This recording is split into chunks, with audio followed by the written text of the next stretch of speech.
All the activity at Channel 9 were the programs that provided opportunities to the young and the talented, those hoping to be the entertainers of the future. They were very intensive because when you weren't actually shooting the program, the choreographer was doing dance routines with them, getting them ready for the production numbers on location, and then you were also finding locations for the actual production numbers, checking out costumes. It was just full on. It was 24 hours a day.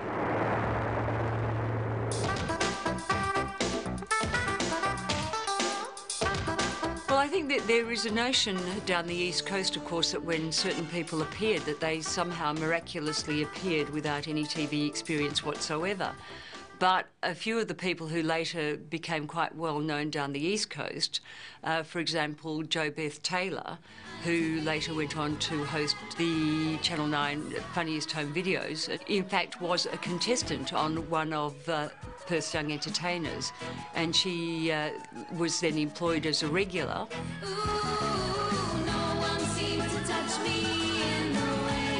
Louise Antonis, who now goes under the name of Louise Anton, and she's done a lot of work down the East Coast with Roy and HG as the Ness and Cedrics. She did a lot of work on the Ray Martin show when Ray Martin was hosting that.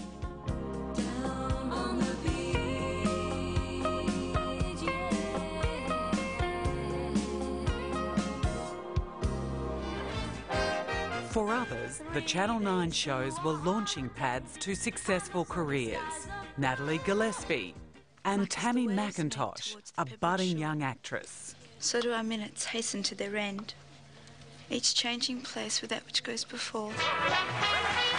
By the 1970s, Jenny Clemisha had moved on from the children's programs to the morning show. I've been lucky enough, I think, to be able to be in television in a field more of entertainment. Open House was pure fun. When you're drinking,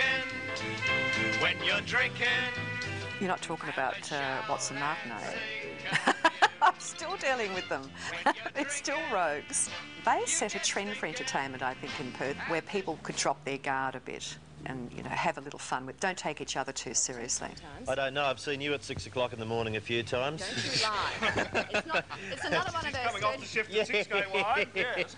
That's not what I heard. I heard she wakes up in the middle of the night. You know, when we had that that thunder and lightning the other night, Jenny kept on waking up at the flash of lightning, saying, "I'll buy the negatives." Down through the years, every television station had its own stable from the animal kingdom. Many West Australian children grew up with Flapper, an elephant scaled down to childlike dimensions for children's shows. So I think we should tidy up our Flapper's farm and make it into Flapper's factory again. Later, Flapper was to emerge with his very own show. What is it, Flap? Oh, my big, strong farmer. Then on to the 1980s and new faces on the morning show. David Grant and the irrepressible Ian Cameron.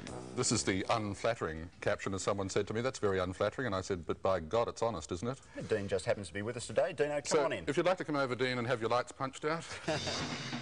Ian Cameron, once again in fine form at the Advertising Industry Awards. Good evening, everyone. Isn't it marvellous that we can get together here as the industry at least once a year, because most of the people, in fact, probably just about every single person in this room I would not have in my home. The Golden Key Awards was one of those rare events where fierce competitors, Channels 9 and 7, cast aside their rivalry for a joint telecast. Oh, I love it. I love the attitude. Now, Cameron, what was that you were saying? And then there are those programs far beyond the studios. The programs which look at life, at death, and at the world in which we live. Some of them, which Channel 9 has produced, have truly shown us that at times it can be a wonderful world.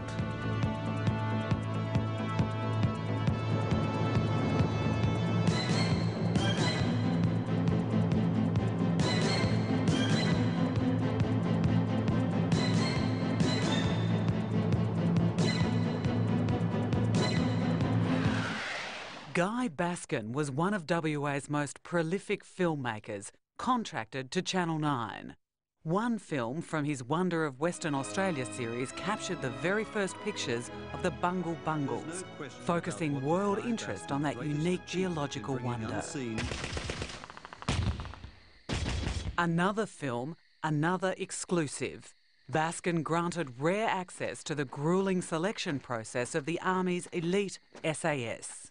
In another, his dramatised Speck in the Sky told the story of the Royal Flying Doctor Service, the difference between life and death in the bush.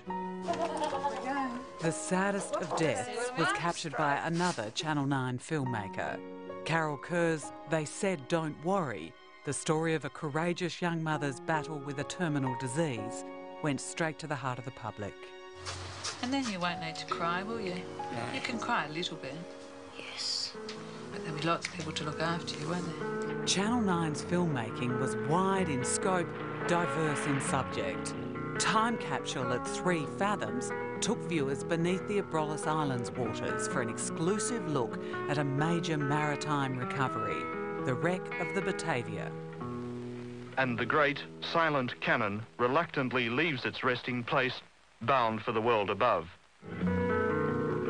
There have been many other such programs, too numerous to mention,